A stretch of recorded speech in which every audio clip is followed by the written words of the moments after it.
Good evening, ladies and gentlemen. This is Tony Marvin.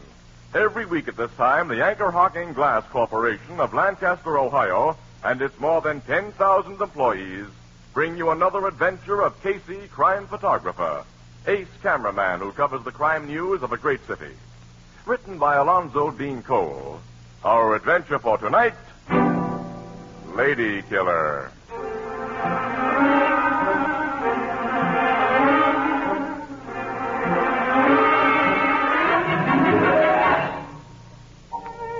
Mid-afternoon, the cocktail lounge of a luxurious resort hotel in Colorado. A man enters, surveys the place with casual approval, and saunters toward the bar. He's about 35, well-dressed and rather good-looking. But there's nothing distinctive about him. As he waits for one of the bartenders to serve him, he hums an old tune. What'd it be, sir?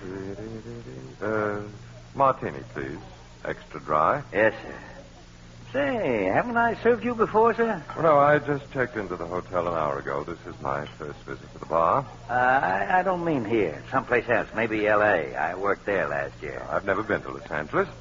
Denver? Frisco, then? No, I'm sure we've never met before. I've spent the last 10 years in Europe. Well, I've never been across the water.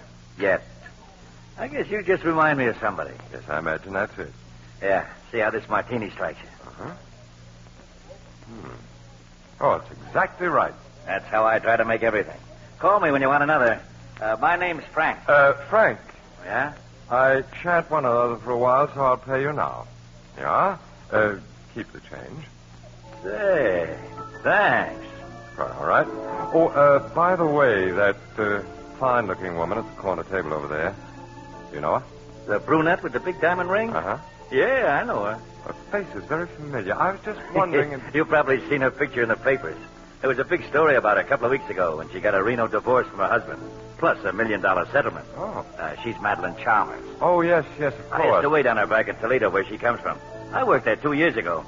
She and another wealthy lady named Utley used to say I was the only bartender they'd ever met who could make a planter's punch exactly right. This Mrs. Utley, she's a close friend of Mrs. Chalmers? Miss Utley.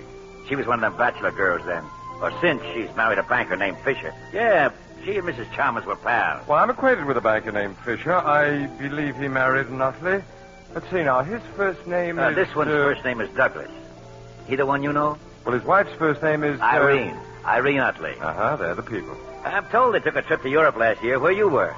I guess you met him over there. Yes, London or Paris, I think. Mr. and Mrs. Fisher aren't here by any chance. Oh, no. Mrs. Chalmers tells me they're up in Maine this summer. Bar Harbor. Well, since Mrs. Chalmers is alone, I shouldn't be intruding if I introduce myself, I suppose, and inquired about my friends, the Fishers. No, I don't think so. I'll see you later, Frank. Thanks again, Mr. Thank you.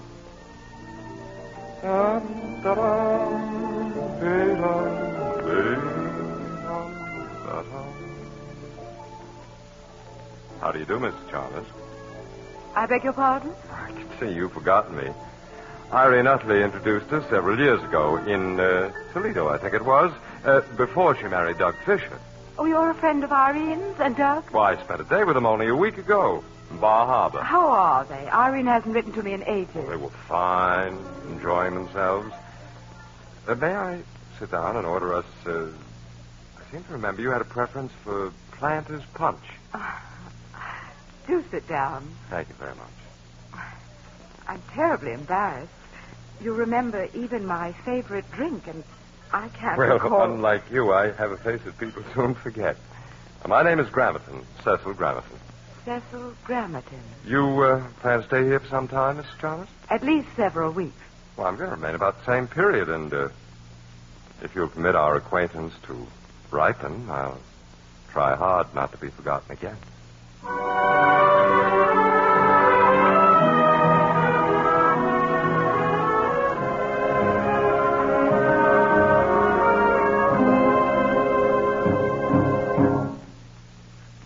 Come in, Cecil. Thank you, Madeline. Oh, you look lovely this evening. More so than usual. You like this gown? No, it isn't the gown or the perfection of your hair or those magnificent diamonds you're wearing. No, it's simply you. Cecil, you always say the right thing. I'm afraid you're what my dad used to call a lady killer. Lady killer? Or a wolf. Oh, and how do I look like a wolf or a lady killer? No, which makes you doubly dangerous. A week ago, when you came to my table in that cocktail lounge, I thought what a mild, negative, innocuous man you were. And now? Now I'm in my suite alone with you. I sent my maid away tonight, as you requested. Which proves? I like you. Sit down. Mm-hmm. Hand me a cigarette, will you? Yes, of course. Yeah? Thanks. Light? Mm-hmm. You, only like me, Madeline? Last night I told you that I loved you. And I almost believed you. Didn't believe me? A rich divorcee should be careful, especially when she knows the man no better than I know you. You'll get better acquainted with me tonight. You sure we're really alone here? Of course, dear. Now, what do you want to know about me, I'll hold you close as I tell you. Do you suspect I'm a fortune hunter who wants to marry you for your money? That's a possibility. But I'm comfortable in your arms.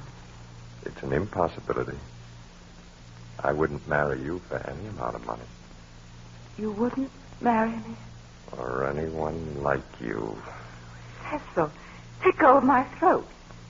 Take your hands away. I'll tell you what I am, Madeline. Cecil. I'm really a lady killer. Really a lady killer.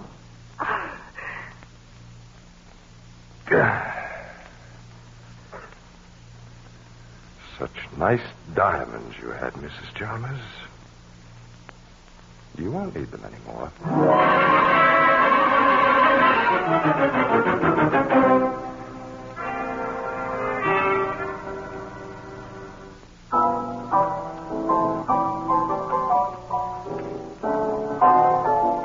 Hey, Walter. Yes, Ethelbert? Don't forget to stack some more paper napkins under the bar. I won't. Speaking of paper, reminds me, Casey, did you see the newspapers this morning? Certainly not. I only work on a paper. I don't read them. There's a deep suspicion, Ethelbert, that no press photographer knows how to read. Yeah, I've heard that, Miss Williams. It's also suspected, Annie, that few reporters know how to write. Oh, yeah? Well, anyway, your Morning Express had an article saying that fella who's believed to have strangled Mrs. Madeline Chalmers in Colorado last month, is thought to be hiding in this town. Is that true? No, it's baloney. Confidentially, Ethelbert. Papers all over the country got such a swell front-page spread out of that Colorado hotel murder, they're trying to keep it alive. Oh, wait a minute, Annie. Don't be skeptical. The police have pretty definitely tied him up with the murder of 7 other wealthy widows. Well, it's not known for sure that Cecil Grammatan has killed and robbed other women. That's just some more newspaper buildup, huh? Not in my book or in the cops. Listen, during the last 5 years, 7 other rich women have been strangled and their valuables stolen under nearly exactly the same circumstances. Casey, people in that Colorado hotel who saw Grammatan every day don't give a description of him that agrees with the men suspected of the other crimes. Well, they don't agree with each other in their descriptions of Grammatan. He seems to be one of those negative-looking guys nobody ever remembers. The bartender out there remembered him, according to what I read. All he remembers about him is that he was always humming sentimental songs. That isn't very much to go on. Whenever there's a sensational crime, a witness usually turns up who tries to get into the spotlight by telling a lot more than he really knows. Say, come on, we got to get out of here, Annie. Oh, yeah, we're due at the Fenimore Plaza in 10 minutes. That's right. What are you going to do at that swanky hotel? Oh, one of those lousy assignments. The Express has an exclusive tip that the Clara Simmons has broken her engagement to the Charlie Fawcett. And we're getting a confirmation or denial from her before we pass the news to our palpitating public. Clara Simmons is the oil heiress? Yeah. Worth about $20 million.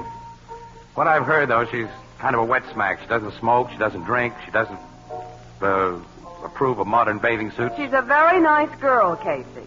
She's just a little bit old-fashioned. I've met her. I haven't met an old-fashioned girl for years. They're old-fashioned now. Yeah, oh, well. Come on, Annie. See you later this evening, pal. So long, Ethelbert. So long, Walter. So long, Casey. Walter, where are those napkins?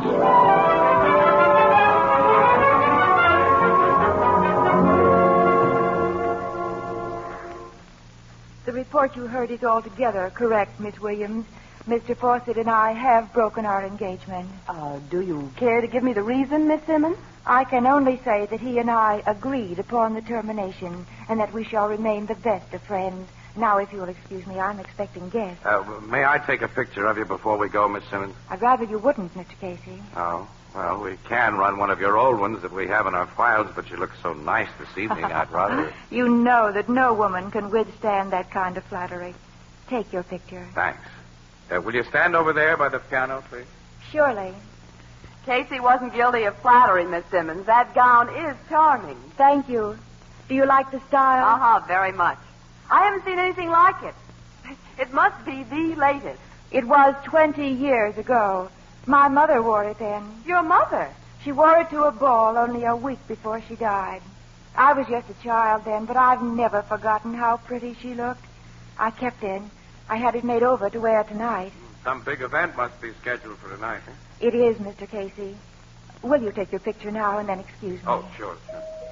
Oh, I'm afraid I'll have to answer that. I've given my servants the evening off. Good evening, Clara. Come in, Evans. Where's your mother? Well, she phoned that she'll be delayed. She'll join us here in a little while. Oh, You have guests. this lady and gentleman are from the Morning Express. They're leaving right away. Miss Williams, Mr. Casey, this is Mr. Pentecost. How do you do, Mr. Pentecost? Pleasure. Sit down, Evans. Mr. Casey is going to take a picture of me. Very well. Will you stand by the piano again, Miss Simmons? Well, yes, of course. Like this? Yes, that's swell. Got it. Thank you. You're welcome. Now, I hope you won't think me rude if Oh, I not at ask. all. You've been very kind. Thank you very much. Good night, Miss Simmons and Mr. Pentecost. Evans Pentecost. Good night. Good night. Oh, and thanks again. You bet. Not at all. Why were those newspaper people here, Clara? To ask me about my engagement to Charles. I told them I'd broken it. To tell them why? I didn't say a word about you. Evans, you said you were bringing your mother here to meet me. I sent the servants away, as you requested, so the three of us could be completely alone. But since your mother's been delayed, I think we should... You're worried about us being alone? Why, naturally. You're very different from other women I've known. We'll go down to the mezzanine and wait for your mother. You're lovely in that gown, Clara. Don't try to change the subject, Evans. My mother once had a gown like that. Be a good boy now. Let's go down to the mezzanine. We must be alone or you wouldn't be so insistent. Why, of course we're alone. Alone? Evans, why do you look at me like that? We're alone. Evans, you frightened me. All alone. Don't come any closer. Go away, Evans!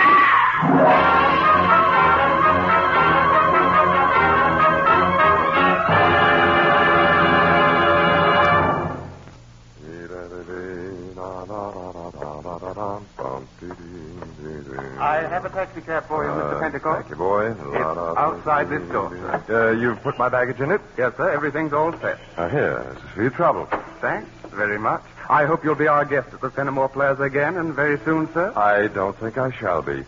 Union Terminal driver. Goodbye, Mr. Pentecost. Bellboy! Bellboy! Yes, sir. The guy who just got into that cab. Where was he going from here? It's against Fenimore Plaza rules to give out information concerning our guests, sir. Not with rules. That guy's a murderer. Of what? I was bartender in the Colorado Hotel where he killed Mrs. Chalmers. That guy's Cecil Grammatan. Grammatan? The lady killer. Get the cops after him quick. Then find out what dame he strangled here.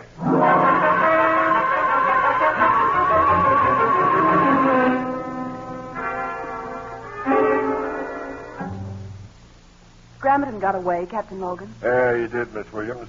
My men located the cab that took him from this hotel, but he'd gotten out of it with his baggage only a few blocks from here. He didn't go to Union Terminal where he told the driver to take him. Oh.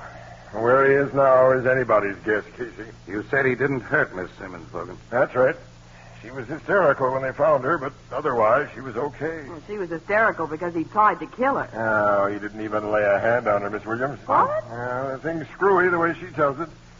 She says she suddenly got terribly afraid of the guy. He started to reach for her, and there was an insane look on his puss. And all of a sudden he drops his hands, mumbles an apology, and walks out. Of course, you've searched the rooms that Grammatan occupied. Sure. Well, did you find anything that might lead to... No, nothing that looks very hot, just an old photograph. A photograph? Yeah, of a woman. I'd say it was taken 20, 25 years ago. It was in a nice leather frame and obviously slipped out of one of the guy's suitcases. Can we see it? Yes, but there's to be no mention of it in your paper. I'm not tipping Grammatan that we have anything. That's off the record, Logan. No. No, of course. Okay. Here it is. Oh? Oh, she's a sweet-looking old lady. Oh, too sweet. She's a prim and prissy type. Uh-huh. Say, look, the name of the photographer who took this picture is at the bottom, Logan. Perkins. Name of the town. Yeah, Perkins of Fairview. Fairview. That's only about 100 miles from here, isn't it? I'm taking a trip up there tomorrow. Oh, huh?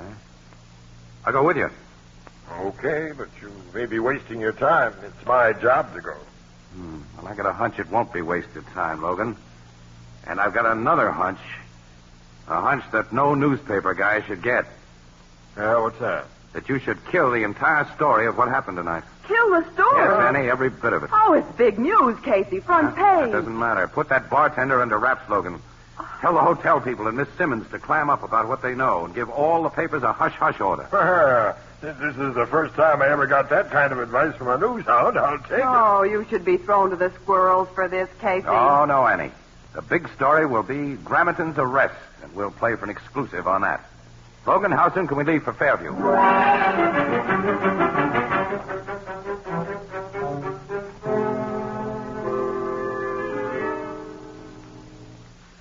Oh, yes, Captain Logan. I took this picture of the lady, 20 years ago, I'd say. It was shortly before her death. Oh, she's dead, Mr. Perkins. Yes, she died of pneumonia. Well, who was she? Mrs. Asa Bristow. A very fine woman. I was her neighbor for many years, and we attended the same church. Did she have any children? Why, she had an only son, Elmer, an extremely well-behaved boy. They were inseparable, and her death was a great blow to him. He was only about 15 at the time. Now, you know what happened to this Elmer? No. Relatives took him out west to live, and I've heard nothing of him since. Could you describe him, Mr. Perkins? Well, I knew the boy so well I should be able to. You know, that's strange. I can't just seem to remember what he looked like. You can't? Well, well, there was nothing about him. All that I can really recall is that he had a great attraction for girls and older women, although he seemed to care nothing for anybody but his mother. And he had a habit that was frequently irritating, a habit of humming sentimental old songs. I'm sorry I can't be of greater help to you. You've helped plenty, Mr. Perkins, and thanks a million. Let's go, Logan. Yeah. I'll probably get in touch with you later, Mr. Perkins. Well, I'll be at your service, Captain. Goodbye. Goodbye, gentlemen. Goodbye. He couldn't have given us a better description, pal. Yeah, but what does it get us? Apparently, the lady killer's real name is Elmer Bristow, and he had a doting mother. Now, wait a minute, Logan. I think he developed what the psychological docs call a mother complex. So what? So it finally made him go haywire and start killing gals like Madeline Chalmers. Listen, Logan, all of the 8 women strangled by this guy were direct opposites of his mother. They were unconventional babes who did all the things that Mama had taught her only son to despise. Casey, he did those murders for dough. Those thefts will send him to the chair instead of an asylum when he's caught, Logan. But his real motive, I believe, was hatred of a type. But he proved that last night when he didn't hurt Clara Simmons. Because I think she was the same type as his mother. In that old-fashioned dress she had on, he may have seen her all of a sudden as his mother. Yeah, you may be right. And from what you just suggested, maybe we can figure a way to make him walk right into our hands. Of course we can. And by using your dear old power of the press and Clara Simmons.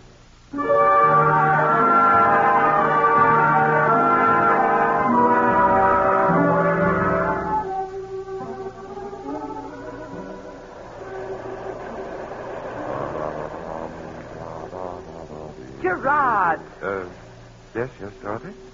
must you gaze into space and hum those corny songs? I must be dreadful company. Oh, I beg your pardon, darling. I was thinking. Light me a cigarette. Oh, sure. Shall we get another drink? Oh, not now. Sitting here on the beach has made me lazy. We're going to look out at the beach from your apartment tonight. Alone. Mm-hmm. Until tonight, every minute will seem like an hour. That romantic line is pretty old, Gerard. Yeah, well, I'll try to do better next time. I hope you do. Oh, speaking of romance, did you see this morning's papers? No. Oh, there was the silliest story about that frightfully rich Clara Simmons. Clara Simmons? Yes. Ever meet her? What? No. I have. She's a drippy little thing. What did the paper say about her? Oh, she's very ill. Ill? Pneumonia. Pneumonia? Brought on by a breakdown. Caused, the paper said, by a wrecked romance. I see.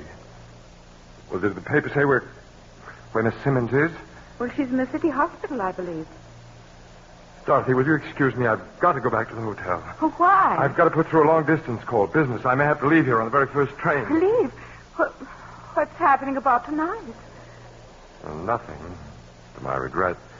Because, Dorothy, you're just the sort of woman I love to find alone.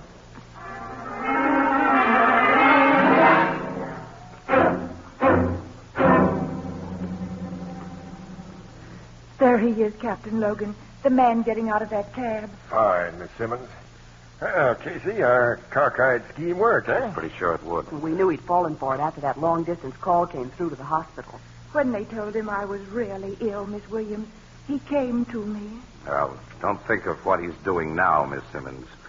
Think of what he has done. Yes, I must. Here he comes, Captain. This is it. Hello, Elmer Bristow. What? Oh, you let go of me! You're a collector of jewelry. Here's a pair of bracelets for you. Oh, what's the meaning of this? What? Clara! Clara! Yes. You're not ill. This was a trick. Yeah. And now a few uninhibited rich gals are going to enjoy longer lives. Take them away, men. Now, come on, Miss Simmons. I'll help you back to Annie. Huh. Miss Simmons is crying. So what has that insignificant-looking guy got? Made the women fall for him. Casey, if he wasn't on his way to jail, I think I'd try to find out. Yeah. Huh? We gals crave romance. And if we don't get it from overwhelming personalities like yours, well, there are a lot of Elmers. Annie, I think there's going to be some nice moonlight tonight. Yeah? Uh-huh. So? Well, poor little Miss Simmons needs comforting. Maybe I should invite her to go out with... Ow! Ow! Oh, I'm so sorry, Casey. I didn't mean to kick you in the shin.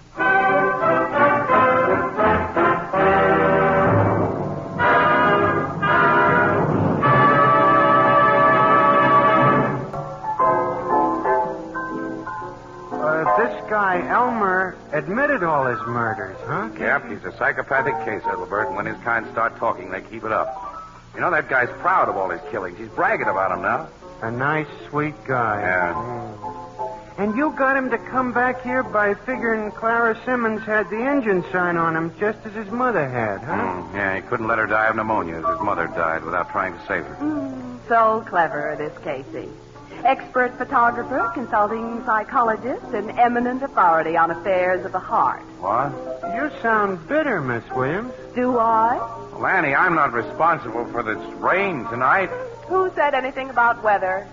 Well, if it had been a nice moonlit night, I thought... I'm not interested in what you thought. Oh.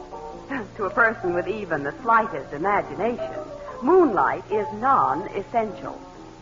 Oh. Well, care to take a drive in the rain, Annie? Well, if the right person invited me, properly. Miss Williams, will you go for a drive in the rain with me? I'd love to have your company. Why, yes, Mr. Casey. Where shall we drive? Poor Clara Simmons must still need comforting. How about calling on her and... Ow, my other shin! So sorry, Mr. Casey. Clumsy of me. Crime Photographer is directed by John Dietz. The original music is by Archie Bleyer, and the program features Miss Jan Miner as Anne and John Gibson as Ethelbert. Herman Chittison is the Blue Note pianist. This is Tony Marvin saying goodnight for the Anchor Hocking Glass Corporation of Lancaster, Ohio, with offices in all principal cities of the United States and Canada.